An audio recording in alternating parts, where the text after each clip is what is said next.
Praise the Lord, praise the Lord.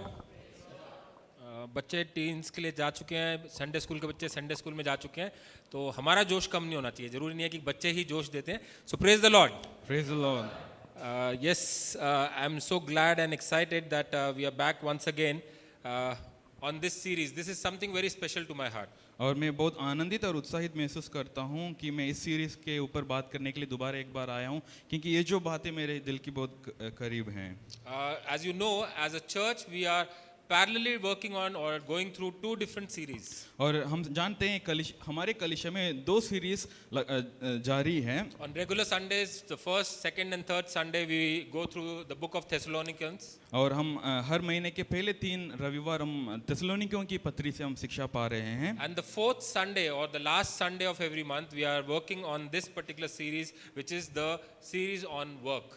और महीने के आखिरी संडे में हम जो वचन हमें काम के विषय में जो शिक्षा देता है उसके ऊपर हम मनन कर रहे हैं। And in this series of work, we started with the first topic, which is the biblical theology of work. और इस सीरीज में हमने पहले जिस टॉपिक के ऊपर हमने बात करना शुरू किया वो यही था कि बिब्लिकल थियोलॉजी ऑफ वर्क, वचन के अनुसार काम क्या है। Right, so we all have some understanding of work. और हम सब के पास काम के प्रति कोई ना कोई जानकारी है, कोई समझ है। And before we talk about work in detail, what it means and what it does, we first wanted to lay a foundation of what really work is through the Bible. और हम इस बातों में जाने से पहले कि काम क्या है और काम किस रीति से प्रभाव करते हैं, इन सब चीज़ों में जाने से पहले हम चाहते थे कि हम वचन के आधार पर काम क्या है उन चीज़ों को सीखने के लिए। So the topic of biblical theology of work. और इसीलिए हम इस टॉपिक के ऊपर बात किया था कि वचन आधारित काम।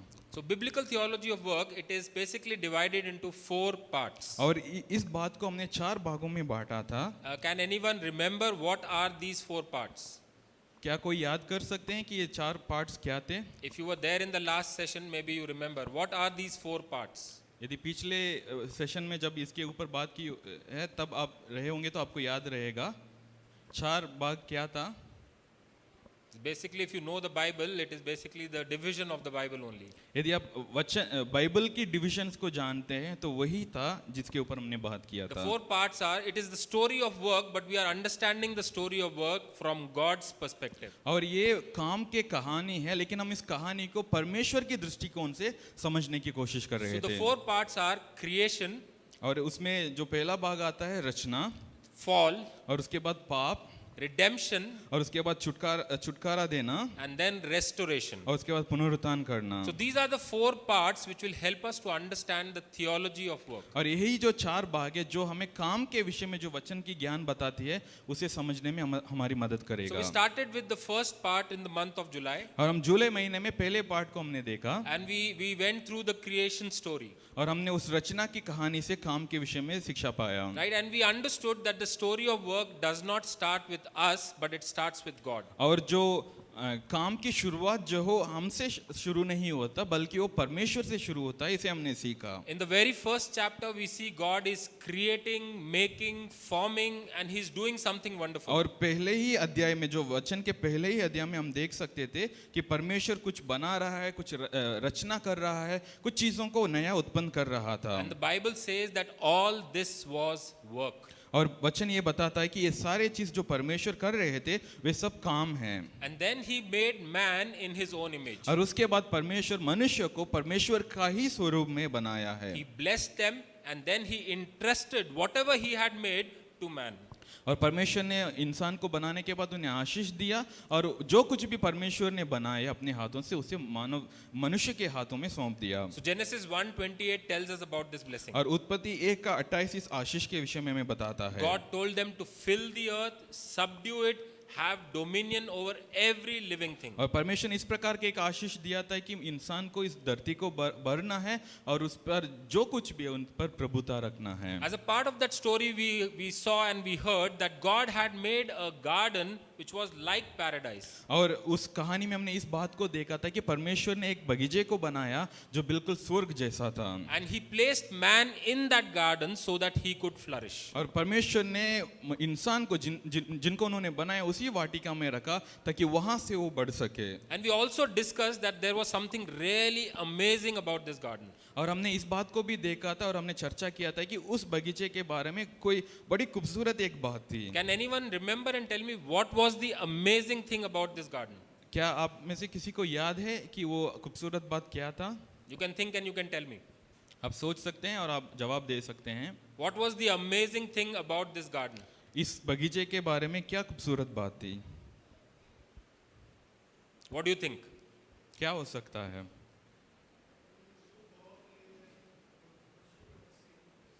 Okay, wonderful. This was a special garden because it was the home for Adam and Eve. और ये बहुत खास एक बगीचा था क्योंकि आदम और हवा के लिए उनका घर भी वही था। He used to stay there with his family. आदम अपने परिवार के साथ वहीं पर रहता था। This was his temple because he used to commune with God over there. और वही बगीचा उनका मंदिर भी था, उनका आराधनालय भी था क्योंकि वहीं पर वो परमेश्वर के साथ बातचीत करता था। And this was also his workplace because he was given work to do in the garden. और यही जगह जहाँ पर उनको काम करने के लिए भी परमेश्वर ने आज्ञा दिया था। And this was an amazing thing because we do not have something like that today. और ये बहुत अद्भुत बात है क्योंकि उसके समान आज हमारे पास कोई भी जगह नहीं है। Right? Today we have bifurcations, we have categorization, home is separate, church is separate, my workplace is separate. क्योंकि आज हमने चीज़ों को अलग अलग चीज़ों से बांट दिए हैं। जैसे घर हमारे लिए अलग है, कलीसिया हमारे लिए अलग है और हम काम करने के लिए जगह जाते हैं वो जगह हमारे लिए अलग है। So for Adam and Eve, it was an amazing place, and everything that they did in the garden was for glory of God. और आदम और हवा के लिए ये जो बगीचा था वो एक खास जगह था क्योंकि उन पर वो लोग जो कुछ भी करते थे उसके द्वारा वे परमेश्वर के नाम को महिमा करते थे। Okay. So some of the lessons that we learned in the first session, और जो पहले सेशन में हमने जो शिक्षा प्राप्त किया था उसको हम एक बार याद करेंगे। right? The main purpose of work was for advancement of human flourishing. और जो पहला जो मकसद था काम का वो यही था कि मानव जाति की उन्नति के लिए है And this was for the glory of God. और उसके द्वारा परमेश्वर के नाम को महिमा मिलती है। Right? So primarily every work that was being done was for glory of God. और प्राथमिक तौर पर जो कोई काम किया जाता है उससे परमेश्वर के नाम को महिमा पाया जाता है। And the purpose of work was to show God's magnificence. और जो काम हम करते हैं उसका मकसद यही था कि उस काम के द्वारा हम परमेश्वर की महानता को दर्शा सके। Right? It was to show the goodness of God and His magnificence. और परमेश्वर की भलाई और परमेश्वर की महानता को दिखाने का एक कारण है। And how are we expected to do that? और उसे हम किस रीति से करने के लिए परमेश्वर ने हमें कहा? As His image bearers. और परमेश्वर के उस दृष्टि को लेकर चलने वालों के रूप में। So we are given a garden to cultivate and expand and grow. और हमारे पास एक बगीचा दिया गया है जिसमें हमें काम करना है, उससे बढ़ना है, उससे उन्नति करना है। And we saw that work in the first and foremost place was a source or a means of worship. और हमने इस बात के ऊपर भी मनन किया था कि काम जो है हमारे एक प्रथम तरीका है जिससे हम परमेश्वर को आराधना कर सकते हैं। So that is the first part of the story of work that we saw, that work was meant to be worship. और यही जो पहली भाग है जिस कहानी को हमने देखा जिसमें हमने इस बात को सीखा काम जो है आराधना का एक तरीका है। So you can imagine what a beautiful picture this is. और हम इस बात को कल्पना कर सकते हैं कि ये कितनी खूबसूरत एक बात है। It's a beautiful paradise like place. और ये बहुत एक स्वर्ग जैसी एक जगह है। Man living with his family. इंसान अपने परिवार के साथ रह रहा है। He is living in harmony with the world. और वो दूसरे जीव जंतुओं के साथ एकता में रह रहा है। There is peace, there is enjoyment, and there is beauty all around. और वहाँ पर शांति है, वहाँ पर आनंद है और हर जगह वहाँ पर खूबसूरत है। And this is in the presence of the Lord. और ये परमेश्वर की उपस्थिति में पाया गया They है। are in communion with the Lord. और ये परमेश्वर के साथ संगति में रह रहे So हैं। obviously this is a perfect world. और ये सच में ये एकदम एक सिद्ध दुनिया है। But you know, a story is never like this, that everything is always perfect. और लेकिन हम जानते हैं कि कहानी में हमेशा सब चीज सिद्ध नहीं होता। We all have seen way too many movies and we understand that storyline doesn't always start with everything good and remains good. और हम बहुत सारे मूवीज देखें तो हम जानते हैं कि अच्छी तरह से शुरू होने वाली कहानी हमेशा अच्छा ही नहीं रहेगा। Right? So there has to be something which disrupts or destroys this perfect world. और क्योंकि वहाँ पर कुछ ना कुछ चीज होगी जिससे उस अच्छी बातों में एक रुकावट हो जाती And है, that is what brings us to the part 2 of our story, that is the fall. और वही हमें दूसरी बात की ओर लेकर आता है हमारी कहानी में, जो है पाप या पाप का प्रवेश। Yeah, the fall. I'm sorry, the technology is slightly slow over here. But anyway, so we look at part 2, which is the fall. और हम दूसरी बात को हम देखते हैं जो कि पाप प्रवेश करना। Right? So this section of our story is also very significant. और हमारे कहानी के जो चार भाग में ये जो भाग है ये भी बहुत महत्वपूर्ण We all है। know about this. हम सब इस बात को जानते हैं, Genesis chapter 3 talks about this. और उत्पत्ति तीसरा अध्याय इसके विषय में हमारी बात करता है। But we all understand this as the fall of mankind. और हम सब इस बात को इस तरीके से जानते हैं कि ये मानव जाति का पाप में गिरने का एक कहानी है। We all know this as the sin of Adam and Eve. और हम इस सब को इस रीति से जानते हैं कि आदम और हवा ने जो पाप किया उसके कहानी के We तौर all पर। know this because of this first sin, we are in a fallen world. और हम इस बात को भी जानते हैं कि इस पहले पाप के कारण ही हम सब भी अभी एक गिरे हुए एक दुनिया में जी रहे हैं। But we'll try to understand this story from a new perspective. लेकिन आज हम इस कहानी को एक अलग तरीके से समझने की कोशिश करेंगे, Try to understand this from the story of work. और हम इसे काम के कहानी के रूप में या काम के कहानी के तरीके से हम इसे समझने की कोशिश करेंगे। So we really don't know how much time it has passed from the time when God gave Adam the first job in the garden. और हम इस बात को नहीं जानते हैं कि कितना समय बीत चुका है जब परमेश्वर ने आदम को पहले वो आज्ञा दिया था काम करने के लिए, Right? And to the day when everything went wrong. और वहां से लेकर जब जिस दिन सब कुछ बिगड़ गया तब तक कितना गैप है हम नहीं जानते हैं। Right? But this fall happened. लेकिन ये पाप जो है वो सच में हुआ था, Man committed this sin. और इंसान ने इस पाप को जरूर किया था। Can anybody just think and tell me what was the sin? और क्या कोई सोचकर बता सकते हैं कि वो पाप क्या था? Okay, disobedience. Disobedience. Where did Adam and Eve actually fail? और आदम और हवा कहाँ पर गिरे थे? You say disobedience, yes, they did not listen to the instructions that were given, they disobeyed, but where did they actually fail? वो लोग सच में कहाँ पर गिरे थे? Sorry? Trust. Lust, okay? The nature of sin, you're talking about the lust of the eye, the lust of the flesh, the pride of life, okay? That is how the sin comes into life, okay? But in reality, if you look at it, Adam and Eve actually failed on the work that was given to them. और यदि आप सीधे सीधे आप यदि आप देखोगे तो आदम और हवा ने उनके लिए जो काम दिया गया था उस काम में वो असफल हुए। Right? They were given a job to do. और उनके पास एक काम दिया गया था जिसे करने के लिए Right? God had entrusted them with a garden.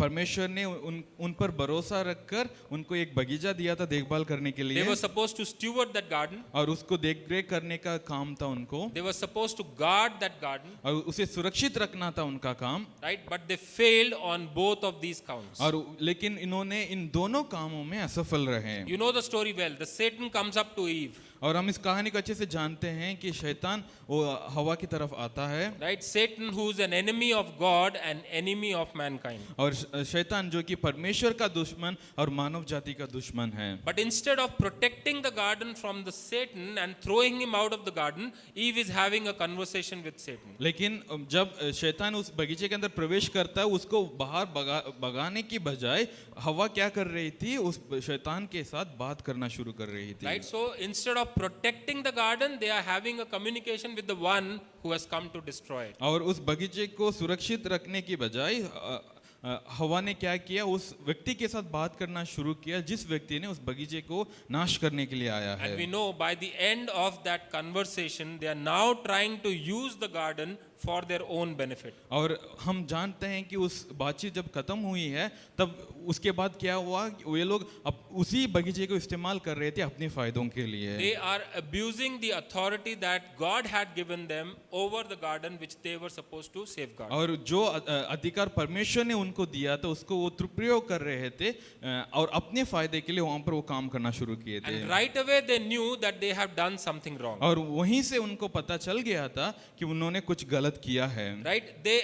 Bible tells us that Adam and Eve, they hid themselves from the presence of God. वचन बताता है कि आदम और हवा ने परमेश्वर की उपस्थिति से अपने आप को दूर कर दिए थे और अपने आप को छुपा दिए थे। Right?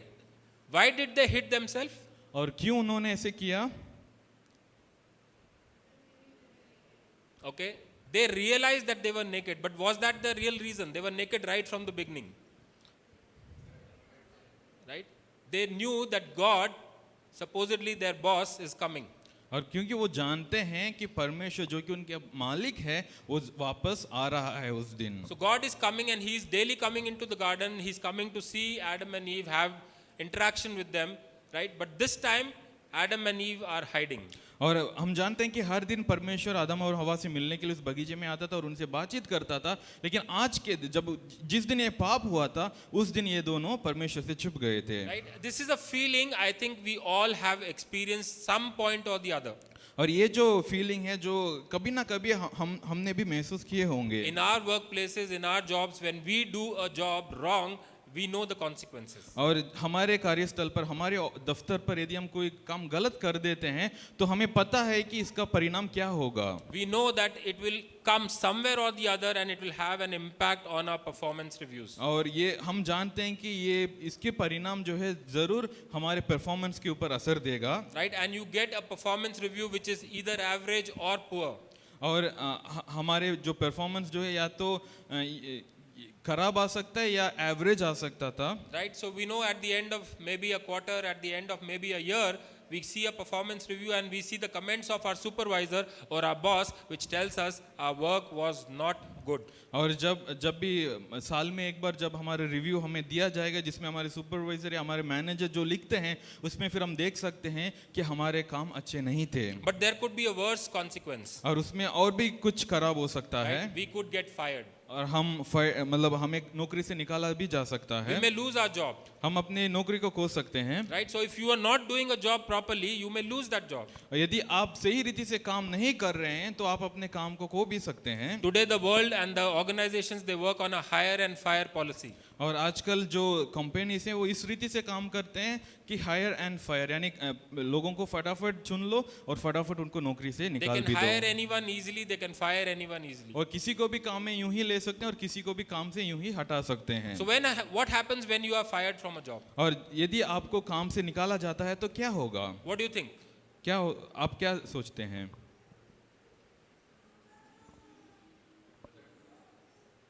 What happens? Budget issues. Okay, you have financial crisis and all. Arthik But what is the immediate next step? I have been fired from a job. There was a downlaying of staff, so I was asked to leave. The very next day, I started looking for another job. Right? Job is very important. Work is very important. So you start looking for something new. और जिस दिन मुझे काम से निकाला जाता है उसके तुरंत मैं क्या करूंगा? मैं तुरंत दूसरा नौकरी ढूंढूंगा क्योंकि काम बहुत जरूरी है। Right? So we have this option wherein we can go and look for something else. और हमारे पास ये ऑप्शन है कि हम जाकर कोई और काम को देख सके या ढूंढ सके। But for Adam and Eve, it was much worse than this. लेकिन आदम और हवा के लिए इससे भी बदतर था। I'm sorry, we'll have to do without these things, but I am sure we can understand. So the consequences which Adam and Eve bore was much, much worse than you and me.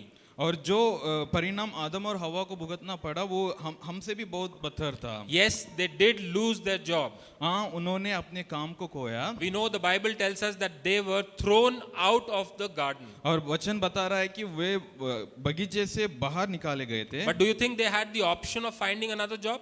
लेकिन आपको लगता है कि उनके पास दूसरा option था काम ढूंढने के लिए? So they were thrown out of the garden, but their responsibilities still remained with them.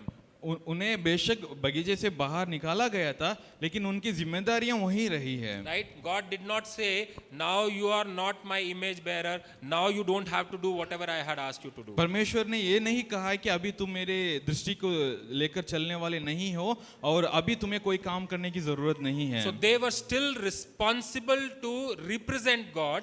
और उनके ऊपर ये जिम्मेदारी अभी भी था कि उन्हें परमेश्वर के प्रतिनिधि बनना है। And they must still continue to work. और उन्हें लगातार काम करना भी है। But now this is not in the garden, this is outside the garden. लेकिन अब ये काम बगीचे के अंदर नहीं हो रहा है, अभी बगीचे से बाहर हो रहा है। Right? Garden was a perfect place for human flourishing.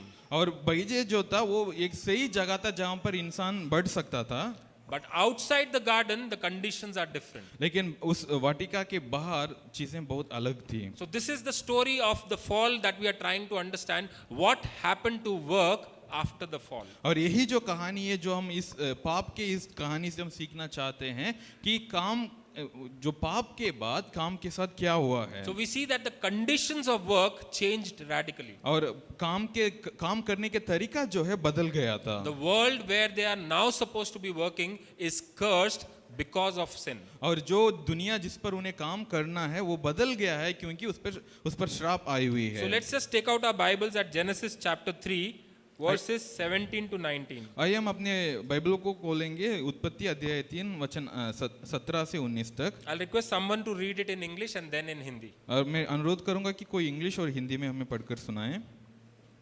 Genesis 3 17 to 19. उत्पत्ति 3 17 से 19। Someone can just read it in English.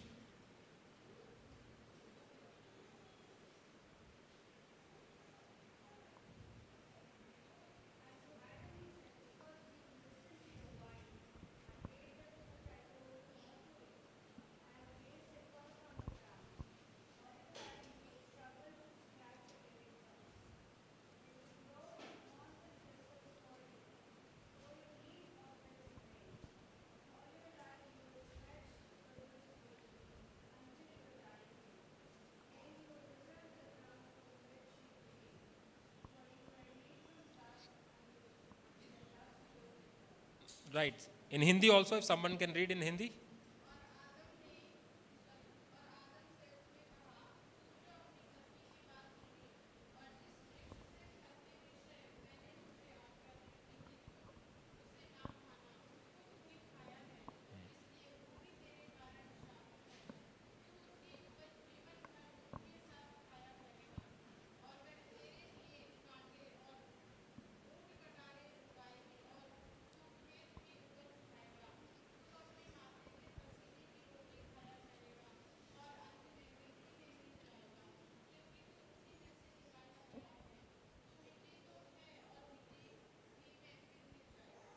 So we see in these three verses, there are three things that have happened to work. और हम इन 3 वचनों के अंदर से 3 बातों को देख सकते हैं जो काम के साथ हुआ है। Right? The three things that has happened to work is that work has become toilsome.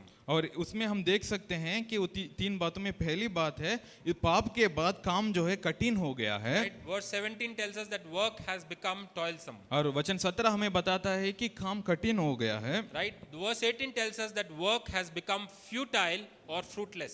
और दूसरी वचन यानी 18वां वचन हमें बताता है कि काम निष्फल हो गया है, यानी जितना भी मेहनत करें उससे कोई फल प्राप्त नहीं हो पा रहा है। And the third thing, verse 19 tells us that work has now become compulsory. और जो 19वां वचन बताता है कि काम जो है अब एक अनिवार्य हो गया, कंपलसरी चीज हो गया So है। let's just look at these three things. First and foremost, work has now become toilsome. और पहली बात को हम थोड़ा विस्तार से देखेंगे, काम कठिन हो चुका है। Verse 17 says, through painful toil you will eat of the land all the days of your life. और वचन 17 इस प्रकार कहता है कि और जिस वृक्ष के फल के विषय में तुमने आज्ञा दी उससे नहीं किया, इसलिए भूमि तेरे कारण श्रापित हो, तू उसके उपज जीवन भर दुख के साथ खाया करेगा। Right? Now this is something very difficult for us to contemplate because this is our day-to-day experience. और ये हमारे लिए थोड़ा समझना थोड़ा मुश्किल है क्योंकि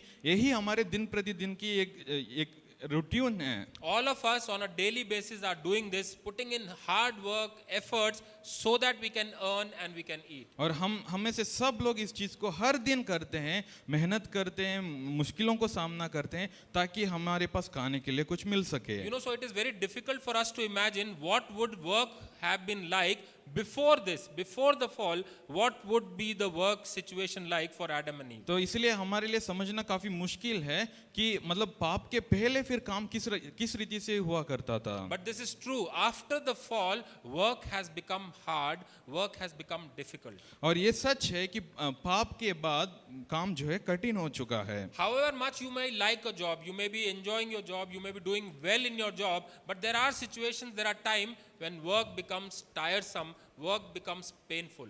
और जितना भी आप अपने काम को पसंद करते हैं, जितना भी आप उसको करने में आप आनंद उठाते हैं, लेकिन कई बार ऐसे हो जाता है कि आपके काम के साथ आपको बहुत दुख हो रहा है, आप बहुत टायर्ड हो जाते हैं और आपको उसमें बहुत मुश्किलों को सामना करना पड़ रहा है। And you know, there are situations when we feel that there is some kind of conspiracy against us. और कई बार हम इस रीति से भी सोचते हैं कि हमारे ऊपर कोई साजिश रचा जा रहा है। Right? You have all the experience, you have all the skills, you have all the resources. आपके पास सारा अनुभव है, आपके पास सब कुछ है जो उस काम को आगे करने के लिए आपके पास होना चाहिए, But still you are not getting the desired result. लेकिन फिर भी आपके पास जो आप रिजल्ट चाहते हैं वो आपको नहीं मिल रहा Right? है। It seems like there are forces that are working against you and you are not achieving what you want और to आपको achieve. ऐसा लग रहा है कि आपके विरोध कुछ शक्तियां काम कर रही है जो आपको आगे बढ़ने से रोक रही है। And yes, there is a conspiracy. और हाँ, सच में वहां पर एक साजिश है। This is the fallen world in which we are living. और ये जो गिरी हुई दुनिया में जिसमें हम जी रहे हैं, And in this world, work is toilsome. और इस दुनिया में काम जो है सच में कठिन है। So work is not just toilsome, but the second thing is that it is also futile. और दूसरी बात हमने जो देखा था, सिर्फ कठिन ही नहीं और इसमें फल लाना भी बहुत मुश्किल है। Verse 18 tells us that the land will produce thorns and thistles for you, and you will eat the plant of the field. और वचन 18 में इस प्रकार लिखा है कि ये जमीन जो है तुम्हारे लिए कांटे उत्पादन करेंगे और उसके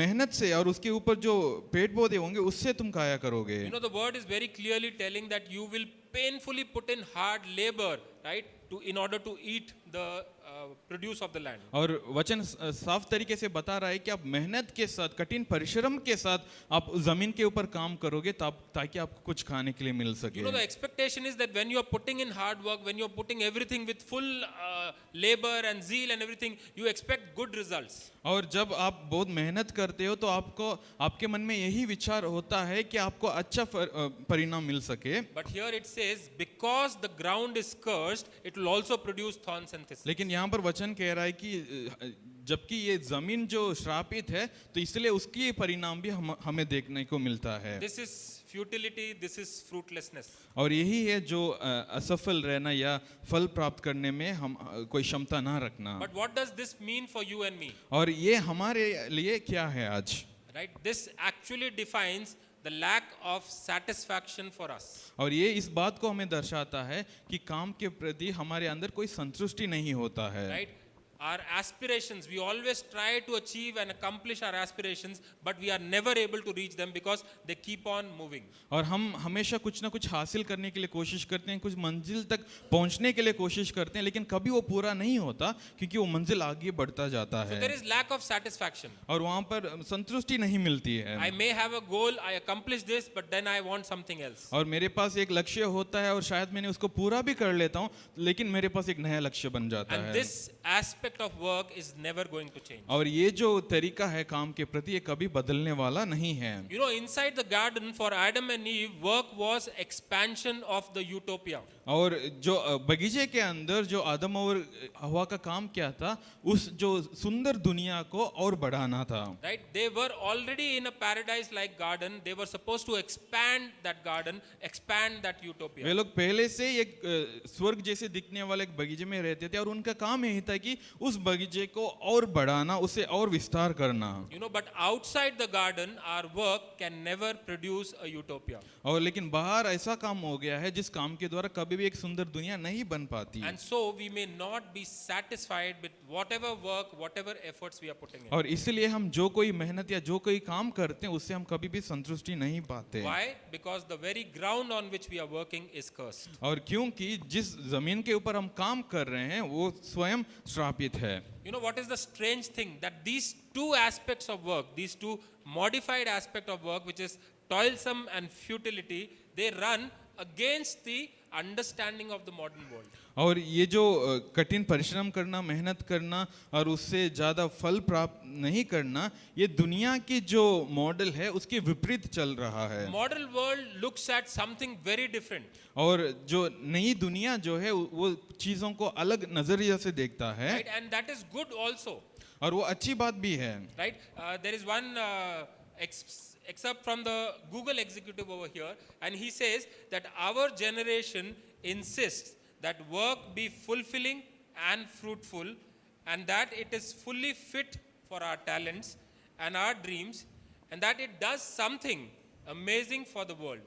This is what Google, one of the top companies executive, describes his company mission. और गूगल के एग्जीक्यूटिव ने अपने कंपनी के मिशन के विषय में जब बात किया तो उन्होंने इस प्रकार कहा है कि हमारे ज़माने के लोग इस प्रकार सोचते हैं कि काम जो है वो फुलफिलिंग होना चाहिए, मतलब उसे करने से आनंद मिलना चाहिए और उस काम के द्वारा फल मिलना चाहिए, और वो जो काम हम करते हैं वो हमारे टैलेंट्स और हमारे सपनों के साथ मेल खाना चाहिए, और उसको करने के द्वारा हम दुनिया को एक खूबसूरत जगह बना सकते हैं। Right? This is a beautiful mission statement, but there is a problem. This is not possible in the world in which we live. और ये बहुत अच्छी बात है इस प्रकार का योजना रखना, लेकिन एक समस्या है कि ये ऐसा कभी नहीं हो सकता। Why? Because the conditions of work have changed. और क्योंकि जो काम करने का जो कंडीशंस है वो बदल गया है, Work has become toilsome and it has become futile. और काम जो है बहुत कठिन हो चुका है और काम के द्वारा ज्यादा फल नहीं मिल पा रहा You know, है। as against this statement, there was a survey conducted by LinkedIn by top companies, and they have a list of problems. और लिंक्डइन जो कंपनी है उन्होंने एक सर्वे किया था, और उस सर्वे के द्वारा बहुत सारे दफ्तरों में जो सबसे बड़ी प्रॉब्लम है उसको हम यहाँ पर देख सकते And हैं। in spite of good infrastructure, in spite of good working conditions, in spite of good salaries, people still face these common workplace problems. और अच्छे वर्क स्ट्रक्चर होने के बाद भी, अच्छी फैसिलिटीज होने के बाद भी, अच्छी सैलरीज होने के बाद भी इन छोटी छोटी बातों को लोग समस्या के तौर पर सामना करते And हैं। what is the result? The reason and the end result of all this is man is still not satisfied. और इसका परिणाम क्या है, इसका एंड रिजल्ट क्या है, वो यही है कि इंसान जो है जितना भी काम करे वो कभी संतुष्ट नहीं होता, People still quit their jobs, they keep on looking for better jobs. और लोग हमेशा अपने काम को छोड़कर और अच्छी काम ढूंढने में रहते हैं, They might have reached the top or the pinnacle of their career, but they still are in depression. और वो अपने कार्यस्थल में सबसे ऊपर के लेवल तक पहुंच चुके होंगे, लेकिन फिर भी वो डिप्रेशन में Right? रहते So हैं। all this actually puts a lot of temptation in us to quit our work, to leave our work, and to go and do something else. और ये सारी बात जो है हमें हमेशा एक टेम्पटेशन में रखता है कि हम अपने काम को छोड़कर कुछ और करने की कोशिश करें, But that option also we do not have. लेकिन वो ऑप्शन भी हमारे पास नहीं है। Because there is a third thing that happened to work because of the fall. और क्योंकि जो तीसरी बात हुई थी उस पाप के कारण, And that is verse 19 tells us. और उसको वचन 19 हमें बताता है, Right? The part of verse 19 says, by the sweat of your brow you will eat your food until you return to ground, since from it you were taken. और इस प्रकार लिखा है कि तुम पसीने के साथ अपनी रोटी खाया करेगा, और जब तक तू मिट्टी में मिल ना जाएगा तब तक तुम उसी मिट्टी में मेहनत करता रहेगा। So what had been in the garden a free act of worship has now become a compulsory act of survival. और जो उस बगीचे के अंदर एक स्वतंत्रता के साथ जो आराधना के रूप में किया जाता है जो काम, वो अब एक कंपल्शन हो गया है, ये एकदम एक जबरदस्ती रूप में उनके ऊपर सौंपा गया है। You know, in the garden, God did not tell Adam that you have to work so you can eat. और बगीचे के अंदर परमेश्वर ने इस बात को नहीं कहा कि तुम्हें काम करना है तभी तुम खा पाओगे। God had planted a garden and there were trees of all different kinds of fruit available to Adam. He could eat whatever he wanted. और परमेश्वर ने उस बगीचे अंदर हर प्रकार की फल उत्पन्न करने वाले पेड़ पौधों को रखा था, और आदम उनमें से लेकर के खा सकता था। Right? So there was no compulsion that you work and then you eat. He could eat whenever he wants, whatever he wants. और वहां पर कोई नियम नहीं था कि काम करने से ही खाने को मिलेगा, वैसे कोई नियम नहीं था। But now, after the fall, there is a urgency, there is a compulsion to work. और लेकिन इस पाप के बाद वहां पर एक कंपल्शन है जो काम करना ही पड़ेगा। You know, Paul also talks about this in 2 Thessalonians chapter 3 verse 10. He says, if a man will not work, he shall not eat. और दूसरे थिस्सलुनीकियों 3:10 में पौलुस भी इस बात को बताता है। वहां पर पौलुस कहता है कि यदि एक इंसान काम नहीं करता है तो वो खाने के योग्य नहीं है। Right? So after the fall, it is not that work has become bad. और पाप के बाद ये नहीं है कि काम जो है खराब हो गया है, It is not that work is given as a punishment. और ये भी नहीं है कि पाप के कारण काम हमारे लिए एक सजा के रूप में दिया गया है। It is just that in a fallen world, work is toilsome, it is futile, and it is relentless. You have to keep on doing. लेकिन यही बात है कि जो पाप के बाद की जो दुनिया है उसमें काम जो है वो एक उसमें कठिन परिश्रम करना पड़ता है और वहाँ पर आपको ज़्यादा फल देखने को नहीं मिलता और आप उससे बच भी नहीं पाएंगे. Whether we like it or not, we have to continue doing work, and we can only escape it in death. और आप चाहे या ना चाहे आपको लगातार काम करते रहना पड़ेगा जब तक आपका मृत्यु ना हो जाए. Right. So this is part one. The fall. We see what all has happened to work due to fall. और हमने इन बातों को इसके ऊपर देखा था कि जब पाप के कारण काम के ऊपर क्या क्या असर पड़ा. Right. If the situation would have been only up to this, only my work has changed, then probably there was some solace, there was some understanding, but it was not only restricted to that. और यदि इतना तक सीमित रहा होता है कि काम के मतलब पाप के कारण मेरे काम के ऊपर इतना असर पड़ा तब भी हमारे अंदर कुछ शांति मिल सकती थी, लेकिन उससे बढ़कर के भी कुछ चीजें हुई है. You know, the crisis of fall was not just change in our work condition, it also changed the worker.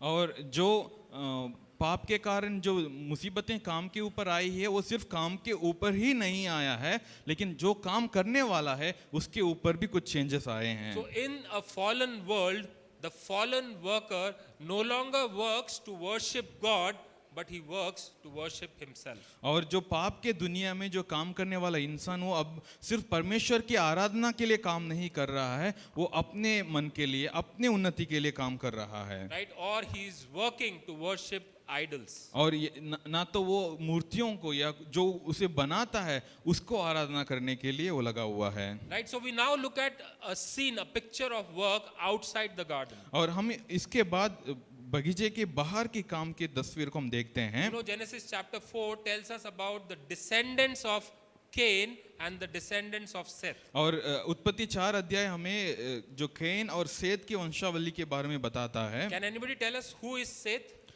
कोई बता सकते हैं सेत कौन था?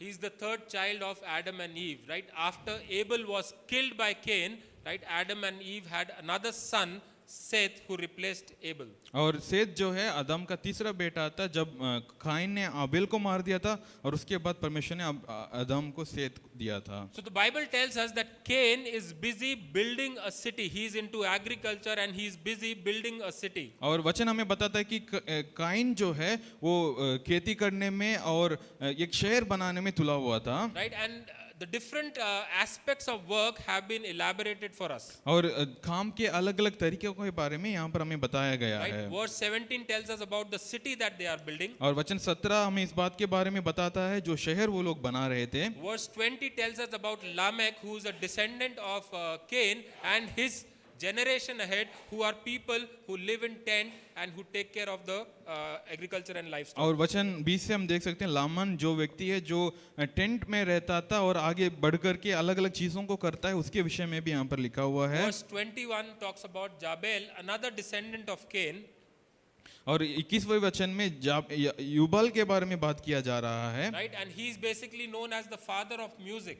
और वो जो गीत है या म्यूजिक है उसके फादर के रूप में कहा Verse जा रहा है. 22, Tubal Cain is another descendant of Cain, and he is basically into metals and tools. और वचन 22 में तुबल कैन के बारे में लिखा है जो मेटल के काम करने वाला एक इंसान है. So we see that the descendants of Cain, they are developing these things. They are developing agriculture, they are developing metallurgy, they are developing music, which is good for the expansion of the culture. और हम देख रहे हैं कि जो can के जो वंशावली है वो लोग अलग-अलग क्षेत्रों में आगे बढ़ रहे थे. कोई खेती कर रहा है, कोई मेटल के काम कर रहा है, कोई म्यूजिक कर रहा है. ये सब समाज को आगे बढ़ने में बहुत मदद करता है. So this is good. What is bad in this? ये सब अच्छा है तो इसमें बुराई क्या है? You know, the Bible narrative is very clear. The descendants of Cain or the generations of Cain are being known by their work.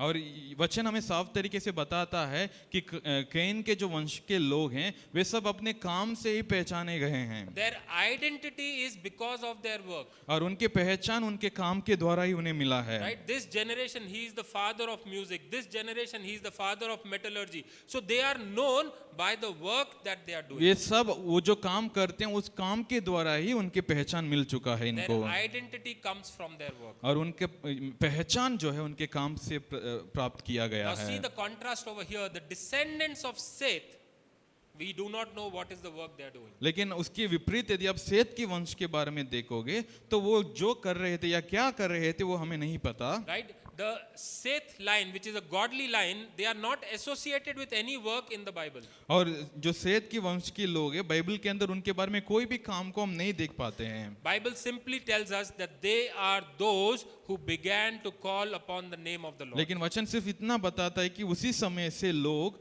जो यानी सेत के लोग जो हैं परमेश्वर की ओर पुकारने लगे हैं। Right? So the point is not that the worshippers of Lord do not have to do any work. और इसका मतलब यह नहीं है कि परमेश्वर को आराधना करने वाले लोगों को दूसरा कोई काम करने का जरूरत नहीं है। They will be doing some work or the other. वो कोई ना कोई काम करते रहेंगे। But what is important that they are not defined by their work. लेकिन जो महत्वपूर्ण बात यही है कि वे अपने काम के द्वारा उनका परिचय नहीं हुआ है। Right? They are defined by calling on the name of God. और वे परमेश्वर के नाम को पुकारने के द्वारा ही उनका परिचय मिला है। And that is what was God's purpose when He created man. और यही परमेश्वर का मकसद था जब परमेश्वर ने इंसान को बनाया। So we see due to the fall, not only the conditions of the work change, but the worker is also changed. और पाप के कारण सिर्फ काम के तरीके नहीं बदले लेकिन काम करने वालों के ऊपर भी असर पड़ा है। And things do not stop at this. और काम चीज यहीं पर रुकी नहीं है। There is a progression from bad to the worse. और खराब से और अधिक खराब होने की बातों को भी हम देख पाते हैं। You know, as we move ahead in the story, we see idolatry of work comes into very strong focus in Genesis chapter 11. और उत्पत्ति 11 में यदि हम खास तौर पर देखते हैं तो काम को एक मूर्ति के रूप में देखना, काम को अपने आराधना के रूप में करने की विषयों को हम यहाँ पर देख पाते हैं। Right? We all know Genesis chapter 4 is about Tower of Babel. और हम देखते हैं उत्पत्ति 4 में हम देखते हैं कि जो बाबेल की जो महारत जो बनाया गया है। Right? Genesis chapter 4 verses 1 to 4. I'll just read it for you. Now the whole world had one language and one common speech. As men moved eastwards, they found a plain in Shinar and settled there. They said to each other, "Come, let's make bricks and bake them thoroughly." They used bricks instead of stone and tar for mortar. Then they said, "Come, let us build ourselves a city with a tower that reaches to the heavens, so that we may make a name for ourselves and not be scattered over the face of the whole earth." और ये उत्पत्ति 11 में लिखा है जहाँ पर हम देख सकते हैं कि जब सारी धरती पर लोग बढ़ने लगे और लोगों के पास काम करने के बहुत सारे तरीके हो चुके थे तो वे लोग सब एकत्रित होकर के इस प्रकार का एक निर्णय लिए थे कि हम अपने लिए एक नाम बनाएंगे, अपने लिए कुछ इमारत बनाएंगे करके वे लोग ईंट बनाए और उससे एक इमारत बनाना शुरू किए थे। Right, so you see over here, work is happening and this work is good because this is expanding the culture. और ये जो काम हो रहा है ये काम अच्छा है क्योंकि उनकी वो कल्चर को ये बढ़ावा दे रहा है। Right, this chapter tells us that the people put in a lot of efforts to develop technology.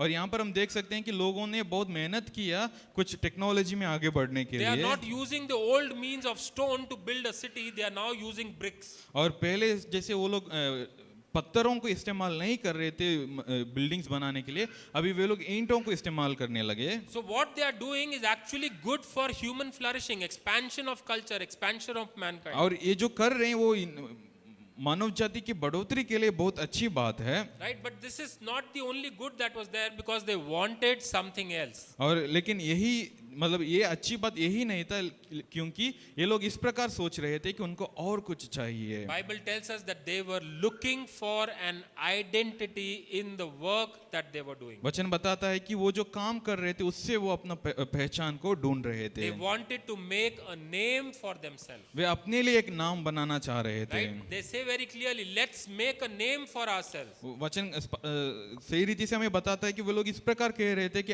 आओ हम अपने लिए एक नाम बनाएं। They wanted to make something so big, so great that they would be known by what they have created. और वे इस प्रकार सोच रहे थे कि हम कुछ बड़ा बनाएंगे, कुछ अद्भुत तरीके से बनाएंगे ताकि हमारे नाम बना रहे। And this they wanted to do apart from God. और ये वो परमेश्वर से दूर रह करके परमेश्वर को दूर रखकर करना चाह रहे थे। Nowhere are they saying let's look up to God and let's seek His presence to make this successful. वो कहीं पर भी इस प्रकार नहीं बोल रहे थे कि आइए हम परमेश्वर की परमेश्वर से जाके प्रार्थना करेंगे और परमेश्वर के अगुवाई के अनुसार हम इसे करेंगे। They wanted to prove their worth or their talents or their skills by means of their work. और वो इस बात को स्थापित करना चाह रहे थे कि उनके टैलेंट जो है, उनके जो क्षमता है, उसे वो अपने नाम के लिए इस्तेमाल करें। And in fact, if you look at it, they were doing this in contradiction to what God wanted. लेकिन यदि आप देखोगे, जो परमेश्वर ने जो आदेश दिया है उसके विपरीत होकर के इस काम को कर रहे थे। What was God's blessing to mankind? परमेश्वर का आशीष क्या था मानव जाति के लिए? He said, fill the earth. परमेश्वर कह रहे थे कि इस धरती को भर दो। But what was their desire? लेकिन उनका इच्छा क्या है? Their desire was, let us not be scattered on this earth. और उनका इच्छा ये था कि हम तितर बितर ना हो जाएं, एक ही जगह पर बने So रहें। they were trying to make a name for themselves. वो अपने लिए एक नाम बनाना चाह रहे थे They were trying to do without God's help, और वो परमेश्वर के मदद के बिना करना चाह रहे थे। and they were doing it in contradiction to what God's और requirement was. परमेश्वर ने जो आदेश दिया था उसके विपरीत होकर के भी कर रहे थे। So you can see by means of this fall how far we have come from the garden. और हम देख सकते हैं कि उस पाप के कारण हम उस बगीचे से कितने दूर हो चुके हैं। What began in the garden as a means of saying, look at God. Everything Adam was doing was directed towards the glory of God. और बगीचे के अंदर आदम जो कुछ भी कर रहा था वो परमेश्वर की ओर दर्शा रहा था। Right? And everything that he was doing was a means of worshipping God. और जो कुछ भी वो कर रहा था उससे परमेश्वर की आराधना हो रही थी। But now here in Genesis 11 we see that man is working so that he can say, look at me. और लेकिन यहाँ पर हम देख सकते हैं उत्पत्ति 11 में इंसान काम कर रहा है ये कहने के लिए कि मुझे देखो। The image bearer has curved on himself. और जो क्या कहते हैं, जो अपनी इमेज को लेकर चलने वाला, परमेश्वर की इमेज को लेकर चलने वाले हम अपना ही इमेज को बनाने वाले हो गए थे। They are seeking to reflect their glory instead of God. और वे परमेश्वर की महिमा की जगह अपना ही महिमा को लेकर चलने लगे। They want to do all the work so that they have a name for themselves. वो सब करना चाह रहे थे ताकि उनके लिए एक नाम बना रहे। And it is not working towards God's glory. और ये सब परमेश्वर की महिमा के और काम नहीं कर रहा And था। we all know what is the end result of the story of Babel. और ये सब हम जानते हैं इसका अंत में हुआ क्या था।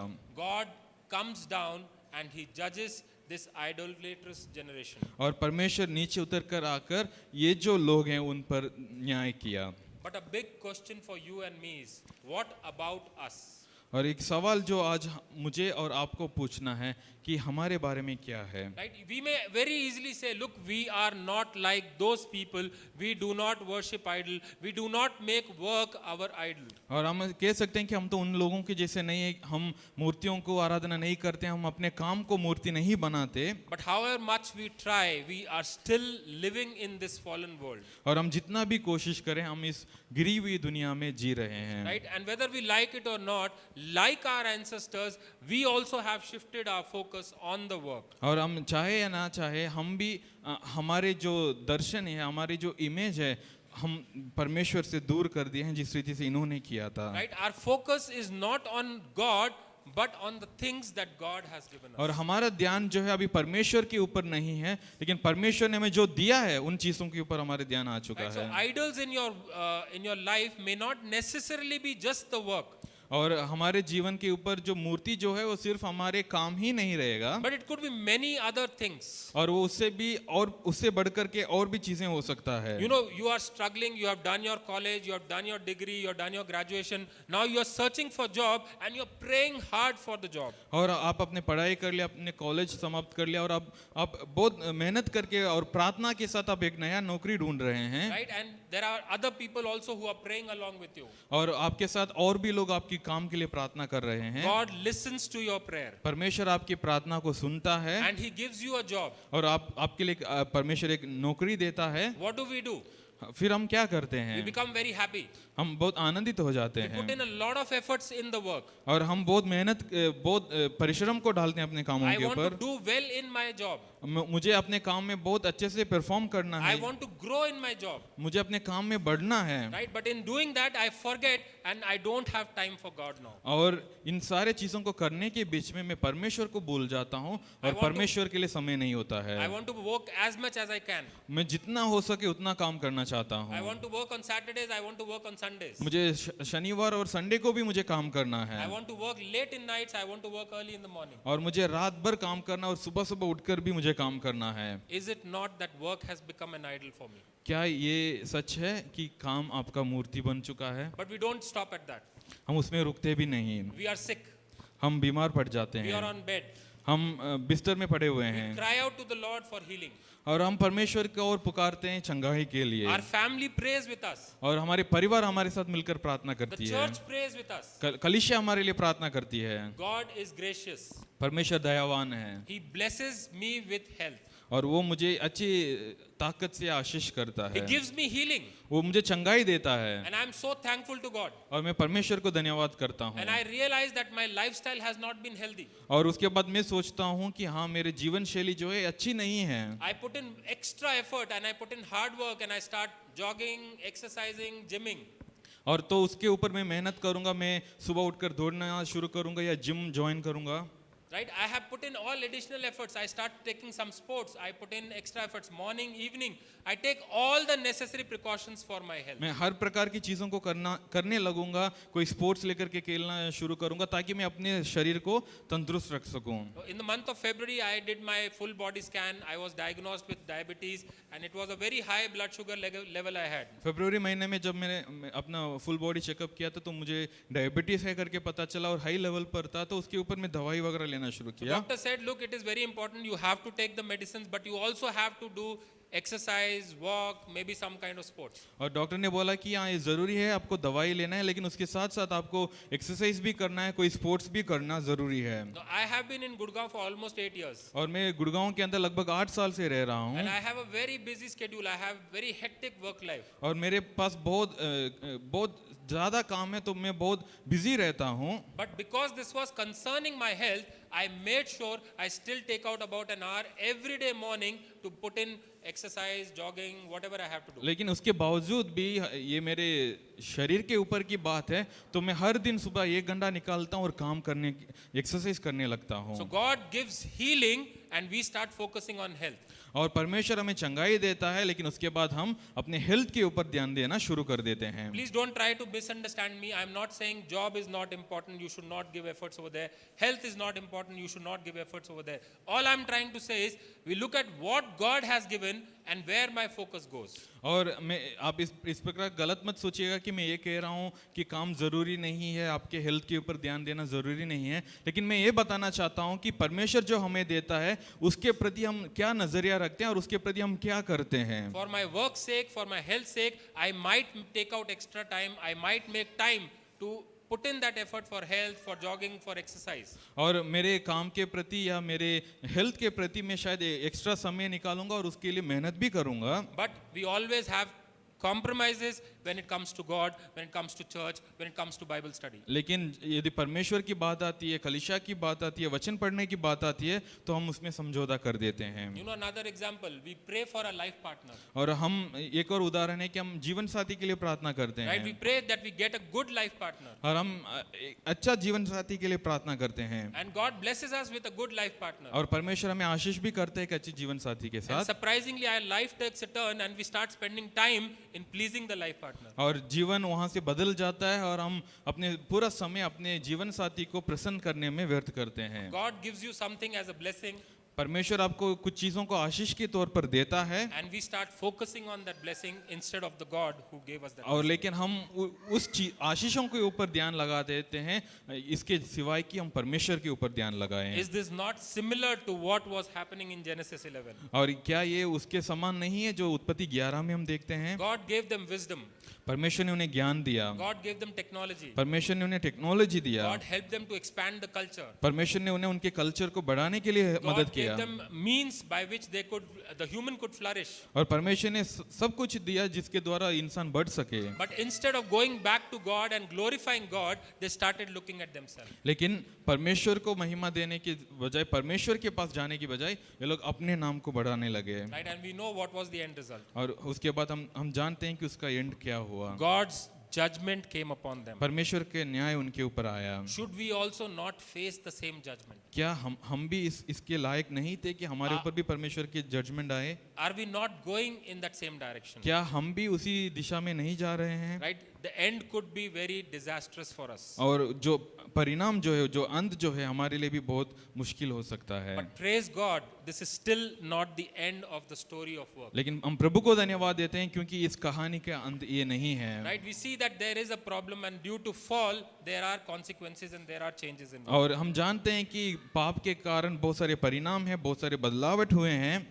And we will just try to sum up what are the lessons from this second part of theology of work. और आज जो हमने दूसरी भाग के ऊपर हमने शिक्षा पाई, उससे हम देखेंगे कि हमने क्या क्या शिक्षा पाया है। Right? So the problem with work is that we have lost connection between God, work and ourselves. और ये इसमें समस्या यही है कि हम परमेश्वर, काम और आराधना के बीच की उस रिलेशन को, उस कनेक्शन को हमने खो दिया है। What was a seamless thing in the garden had now become separated. और जो उस बगीचे के अंदर एक समान हो रहा था, वो अब अलग अलग हो चुका है। God is separate, my work is separate, my worship is separate. परमेश्वर अलग है, मेरा काम अलग है और मेरा आराधना का समय अलग है। And it seems like we have put these things into separate boxes. और ऐसा लग रहा है कि हम इस अलग चीजों को अलग अलग बक्से में डालकर रखे And we हैं don't allow one to enter into another. और हम इसको एक चीज को दूसरे चीज के साथ मिलने में हम मिलने नहीं देते हैं। So as a result, God is not a part of my work. और इसके कारण परमेश्वर मेरे काम का एक हिस्सा नहीं है। And I am not surprised if I say maybe God is not a part of my worship also. और ये कहना भी ज्यादा सरप्राइजिंग बात नहीं है कि शायद परमेश्वर मेरे आराधना का भी हिस्सा नहीं है। You know, it takes us to two different extremes. और ये हमें दो अलग क्षेत्रों की ओर ले जाता है। Sometimes we feel that work is meaningless in this earth, in this world. There is no point in doing work. और कई बार हमें लगता है कि इस धरती पर काम करने का कोई मतलब नहीं है। And we do not see work as a worship to God. और हम काम को परमेश्वर के प्रति एक आराधना के रूप में नहीं देखते। That is one extreme. और वो एक पहलू है। And the second extreme is that we idolize work and we worship work itself. और दूसरी पहलू यही है कि हम अपने काम के ऊपर इतना ध्यान देते हैं और हम अपने काम को अपना मूर्ति बना देते हैं और उसी को हम आराधना करने लगते हैं। And when we are worshiping work, we are actually worshiping ourselves. We are trying to reflect ourselves. और जब हम काम को आराधना करते हैं, जब हम काम के ऊपर अपना सारा ध्यान देते हैं, तो हम अपने आप को आराधना दे रहे हैं और हम अपने ऊपर ही सारा ध्यान रख रहे हैं। So lesson 1 in creation we saw work was a means of worship. और पहला लेसन में हमने ये देखा था कि काम जो है आराधना का एक जरिया था। And finally in part 2 after the fall, work has become idolatry. और लेकिन हम अभी दूसरी भाग के अंत में हम ये देख रहे हैं, काम जो है एक मूर्ति पूजा के रूप में बन चुका है। You know, people as people of God, it is very important for us to reflect on what we are doing, how we are doing. और परमेश्वर के जन होने के नाते हमें इस बात को ध्यान देना जरूरी है कि हम क्या कर रहे हैं और हम किस रीति से उसे कर रहे हैं। God has revealed in the Bible what He expects from us. और परमेश्वर ने अपने वचन में इन बातों को बताया है कि वो हमसे क्या चाहता He है। has told us what happens when things go wrong. और परमेश्वर ने इसे बताया है कि यदि क्या होगा यदि चीजें खराब होती है। Right? And the good thing is that we are not in this alone. और अच्छी बात यही है कि इनमें हम अकेले नहीं हैं। God is working for us still. और परमेश्वर हमारे लिए इसके बीच में भी काम कर रहा है। Remember, there are two more parts to this particular story. We talk about redemption and restoration. आपको पता है कि इस कहानी में दो और पार्ट है जिसमें हम छुटकारा की बात करते हैं और पुनर्स्थापना की बात करते So हैं। let us just stand in our place. आइए हम अपने स्थानों में खड़े हो जाएंगे। Let's close our eyes. अब आप अपने आंखों को बंद करेंगे। I'd like each one of us to just think of what are the idols we have created in our lives. और मैं चाहता हूं कि आप सब लोग इस बात के ऊपर ध्यान लगाएं, मनन करें कि आपके जीवन में ऐसे कौन से जो मूर्तियां हैं जिसको आप लेकर रखे हो। Remember, idols are not just the statues that we might have in our homes. आप इस बात को याद करें कि मूर्ति सिर्फ वो नहीं है कि जो वास्तविक रूप में जो मूर्तियों को आप अपने घर पे रखे होंगे। Right? Idols are anything that take you away from God. और मूर्ति जो कोई चीज जो आपको परमेश्वर से दूर ले जाता है वो मूर्ति हो सकता है। Anything to which you give more preference than God. और जो भी बातों को जो भी विषयों के लिए आप परमेश्वर से से ज्यादा प्राथमिकता देते हैं। Anything that takes time away from the time you have for God. और परमेश्वर के लिए जो आपका समय है, उससे जो भी चीज आपसे दूर ले जाता है, वो एक मूर्ति हो सकता है। Remember, Bible tells us that our God is a jealous God. और वचन हमें कहता है कि परमेश्वर एक जेलस गॉड है, परमेश्वर जलन रखने वाला परमेश्वर है। Let us pray to Him that we come back to the first love of our life. और हम प्रार्थना करेंगे कि हम अपने पहले प्रेम जो परमेश्वर है उनके पास आ जाएं। Let each one of us pray for our requirements, specifically our idols and our work, as Pastor Manova leads and close this. आइए हम सब मिलकर के प्रार्थना करेंगे। जब हम प्रार्थना करेंगे, आप अपने जीवन में जो मूर्तियां हैं आपके जीवन के ऊपर, उसके ऊपर आप ध्यान दें। जो भी हो सकता है, आप अपने काम को ज़्यादा प्राथमिकता देते होंगे, आप काम के